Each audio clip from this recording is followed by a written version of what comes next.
រឿង The Pied Piper of Hamelin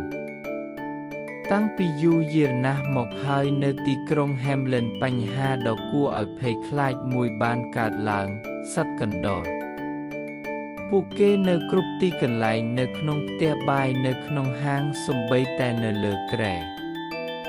ប្រជាពលរដ្ឋនៅទីប្រជុំជនអស់សង្ឃឹមនឹងអង្វរអភិបាលក្រុងឲ្យរកដំណោះស្រាយថ្ងៃមួយបុរសអាថ៌កំបាំងម្នាក់បានមកដល់ដោយស្លៀកពាក់ខោអាវចម្រុះពណ៌និងកាំងខ្លុយគាត់បានសន្យាថាពួកខ្ញុំអាចកម្ចាត់សត្វកណ្ដុររបស់អ្នកបានប៉ុន្តែអ្នកត្រូវតែផ្ដល់រង្វាន់សមរម្យដល់ខ្ញុំអភិបាលក្រុងបានយល់ព្រមភ្លាមបើអ្នកអាចធ្វើបាននោះអ្នកនឹងមានមាសរបស់អ្នក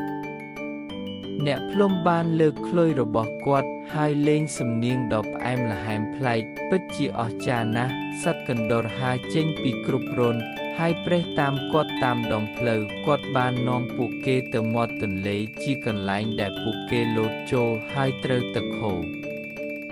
ទីក្រុងត្រូវបានសង្គ្រោះប៉ុន្តែនៅពេលដែលចៅត្រឡប់មកទទួលរង្វាន់វិញអភិបាលក្រុងបដិសេធអ្នកគ្រាន់តែលេងភ្លេងបន្តិចវាមិនមានតម្លៃទេគាត់បាននិយាយថាខឹងហើយក្បត់នីជើមលេងបទថ្មីស្រទន់ស្រណោះលើកនេះកូនរបស់ហាមេលីនដើរតាមគាត់រំលេងសើចគាត់បាននាំពួកគេចេញទៅលើភ្នំហើយគេមិនឃើញទៀតទេចាប់ពីថ្ងៃនោះមក Hamelin ជាកន្លែងស្ងប់ស្ងាត់និងទុក្ខសោកជារៀងរហូតស្ដាយពាក្យសន្យាដែលគេបានក្បត់